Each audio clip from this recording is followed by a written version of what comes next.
Fake documents جمع کرا رہے ہیں ای سی پی میں, ایک دن یہی اس پارٹی کو ٹربل میں ڈال دے گی. اور خان صاحب کو یہ سوچنا چاہیے کہ اس قسم کے لوگ جو ان کو غلط گائیڈ کر رہے ہیں اور غلط ڈاکیومنٹیشن جمع کرا رہے ہیں ای سی پی میں, کل یہی ان کو ہانٹ کرے گی اور یہی ان کو پرابلم میں ڈالے گی. تو میں یہ کہنا چاہتا ہوں کہ بجائے یہ ٹی وی پہ آنے کے روز اور trying to justify their wrong to people of Pakistan, یہ آئیں ای سی پی میں آ کے اپنی چیزیں کلیریفائی کریں. جب ٹائم آتا ہے اسکروٹنی کا تو غائب ہو جاتے ہیں, آتے نہیں ہیں, ان کے لوگ نہیں آتے, ان کے وکیل نہیں آتے.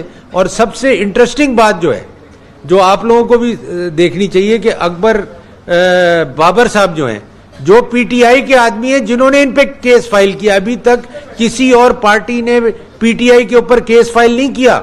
ان کے اپنے پارٹی کے آدمی ہیں اکبر بابر صاحب, انہوں نے پی ٹی آئی پہ فائل کیا ہے, اور ان کو ساری ڈیٹیل پی ٹی آئی کے اکاؤنٹس کی ای سی پی نے پرووائڈ کی ہے.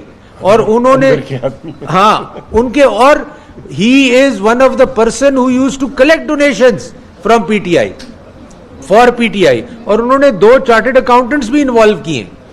تو مسئلہ ہے سارا پی ٹی آئی کا, اور سارا جناب وہ کوشش کر رہے ہیں کہ کسی طرح یہ ملبہ ہم کسی اور پہ ڈالیں, مگر یہ ہونے والا نہیں ہے.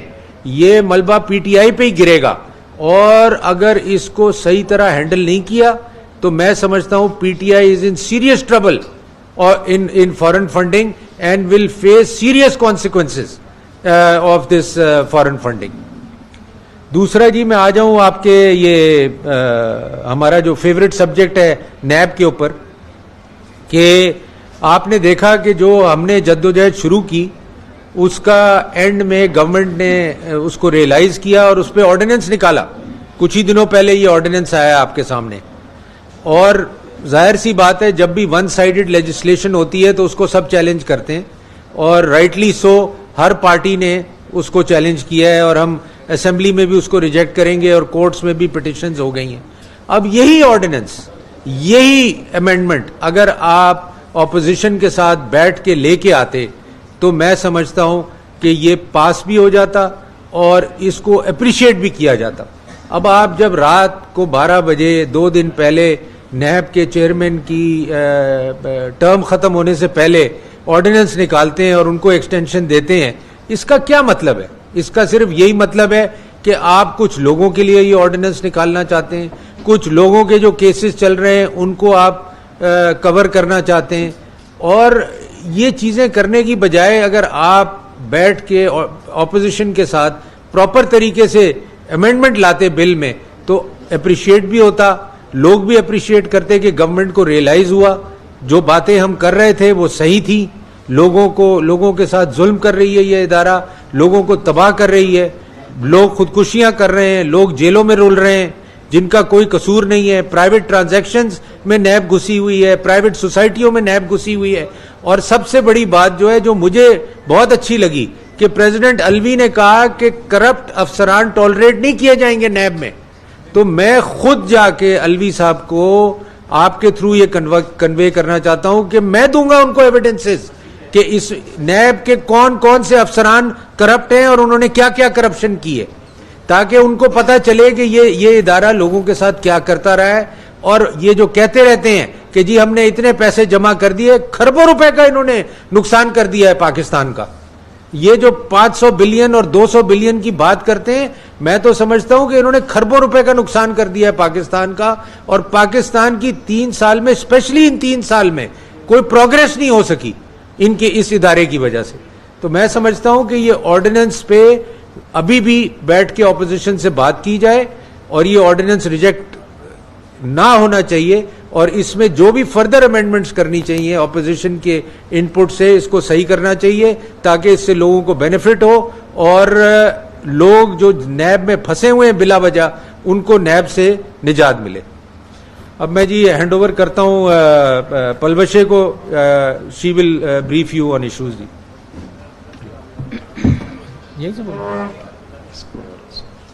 بہت شکریہ. سب سے پہلے تو جو کل پیٹرولیم پرائسز میں اضافہ ہوا ہے جو اس سے پہلے گھی اور کھانے پینے کی اشیاء میں اضافہ ہوا ہے، تو اس بات کو پاکستان کے تمام لوگ، قوم سمجھ لے، آپ اور ہم تو سمجھے بیٹھے ہیں کہ اس وقت پاکستانی قوم کو ہاتھ پاؤں باندھ کر IMF کے بھوکے بھیڑیوں کے آگے پھینک دیا گیا، اور نہ جانے وہ کون سی ایسی اور شرائط ہیں جو کہ منظور کرائی جائیں گی، اور جن کے نتیجے میں جو آپ اور ہم 2 وقت کی، جو ہم میں سے 2 روٹی کھانے کے لائق ہے، وہ بھی یہاں سے گر جائے گا اس لیول سے، اور ملک میں تباہی اور بربادی کا آغاز جو 2018 میں اس حکومت کے آنے سے شروع ہوا ہے، وہ اس کی انتہا ایسی جگہ پر ہوگی کہ ادھر سے ملک کو واپس کھینچ کر لانا آئندہ آنے والی کسی حکومت کے بس میں نہیں ہوگا۔ میں آپ کو یہ بھی کہنا چاہتی ہوں کہ ہمیں اس بات کا شک ہے اور کبھی امکان ہے کہ ملک کو، ملک کے اداروں کو، ملک کی معیشت کو، پاکستان کو مجموعی طور پر اور انٹرنیشنلی پاکستان کو جس طریقے سے تنہا کیا گیا ہے، جو تماشا ہو رہا ہے، وہ اتفاق نہیں ہے، وہ نااہلی نہیں ہے، اس کے پیچھے ایک گہری سازش ہے۔ یہ تانے بانے وہیں سے جڑتے ہیں۔ یہ آج جو آپ نے تماشا دیکھا ہے کہ وہ ادارے اب جن کو آپ غدار کہتے ہیں، ہم غدار ہیں یا دوسری پارٹیاں غدار ہیں یا مودی کے یار ہیں، لیکن کسی نے آج تک کسی حکومت نے یہ کام نہیں کیا جو کہ عمران خان صاحب نے کر دیا۔ یعنی وہ ادارے جن کو ہم اپنی دفاعی لائن کہتے ہیں، وہ ادارے جن کا نام جو ہے جس طریقے سے انہوں نے گلی گلی اور کوچے کوچے میں اس سے بحث کرا دی، جن کے اوپر اس وقت انٹرنیشنل میڈیا آپ کی اس حرکت پر جو متنازع آپ نے کیا ہے اس اپنے ملک کے دفاعی اداروں کو، تو اب بتائیے کہ جب آپ ہمیں کہتے تھے کہ آپ کی حرکتیں جو ہیں وہ آپ ہمیں غداری کے سرٹیفکیٹ بانٹتے تھے، تو یہ بتا دیں پاکستان کے آئین کی کون سی شک اس حکومت پر اور یہ کام کرنے والے پر کون سی شک ہے جو کہ لگنی چاہیے؟ یہ بھی بتائیے کہ یہ سب کس کے کہنے پر ہو رہے ہیں؟ کیا یہ ایک نااہل کی اپنی نااہلی ہے، یا یہ کوئی اتفاق ہے کہ یہ سب اس طرح ہو گیا ہے؟ کہ یہ وہ سازش ہے جس کا ہمیں پہلے دن سے شک تھا، یا اس کے تانے بانے وہیں جا رہے ہیں جہاں سے فورن فنڈنگ PTI کے اکاؤنٹس میں آئی ہے؟ کوئی بھی پارٹی اس ملک کی کتنی بھی غدار ہو، نہ کسی نے 1 روپیہ یہودیوں سے لیا ہے، نہ کسی نے 1 روپیہ بھارت سے لیا ہے۔ یہ تمام فنڈنگ جس کو چھپانے کے لیے گلی گلی کوچے کوچے بھاگتے پھر رہے ہیں، یہ تمام فنڈنگ PTI کے اکاؤنٹس میں آئی ہے، اور ہم یہ پوچھنا چاہتے ہیں اور پوچھنے پہ حق بجانب ہے کہ ایسا کون سی محبت ہے ان لوگوں کو آپ سے، ایسی کون سی محبت ہے ان لوگوں کو پاکستان سے کہ وہ صرف آپ کے اکاؤنٹس میں یہ پیسہ بھیجتے ہیں؟ دوسری بات، آپ نے افغانستان کا بہانہ بنا کر اپنی اداروں کو متنازع بنایا۔ آپ نے افغانستان کا بہانہ بنا کر یہ کہنے کی کوشش کی کہ میں اپنی مرضی کا ISI چیف لاؤں گا۔ کیا یہ ایک چارج شیٹ نہیں ہے اپنے اداروں کے خلاف؟ آپ یہ کہنا چاہ رہے ہیں اور ثابت کرنا چاہ رہے ہیں کہ افغانستان کے حالات میں ہمارا ہاتھ ہے۔ آپ پوری دنیا کو کیا پیغام دے رہے ہیں؟ کیا یہ صرف ایک اتفاق ہے؟ کیا یہ کسی کے کہنے پر نہیں ہو رہا؟ میں نہیں سمجھتی کہ یہ صرف نااہلی ہے۔ یہ ایک ایسی جگہ ہے، ایک ایسا موقع ہے جہاں انہوں نے کسی کے کہنے پر بڑی سوچی سمجھا پلان بنایا ہے اور اس پر بڑا اچھا عمل درآمد کر رہے ہیں۔ دوسری بات، آپ کا جو یہ وار ہے پاکستان کے عوام سے لے کے الیکشن کمیشن سے لے کے پاکستان کے ہر ادارے تک، پاکستان کی ہر صنعت تک، پاکستان کا ہر وہ ادارہ جو چل رہا تھا، چاہے وہ PIA ہو، چاہے وہ کوئی اور ادارہ ہو، آپ نے جب ان کو تنزلی کے اس مقام پہ پہنچا دیا تو اب واحد ادارہ ایک فوج بچا تھا جہاں کسی جمہوری حکومت نے یہ حرکت کرنے کی جرات نہیں کی تھی جو آپ نے کی۔ دوسری بات، ٹینکوں کے نیچے لیٹنے کے قصے ہم سنتے تھے فوجیوں کے، آج دیکھنے میں یہ آ رہا ہے کہ ٹینکوں کے نیچے لیٹنے والوں کو تنتر منتر والوں کے سامنے لا کے کھڑا کر دیا گیا۔ آپ یہ بتائیے کہ پاکستان کا عالمی طور پر دنیا میں جو مذاق بنایا گیا ہے، یعنی کہ جو صحافی باہر سے آتا ہے، جو غیر ملکی نشریاتی ادارہ اس ملک کے پرائم منسٹر سے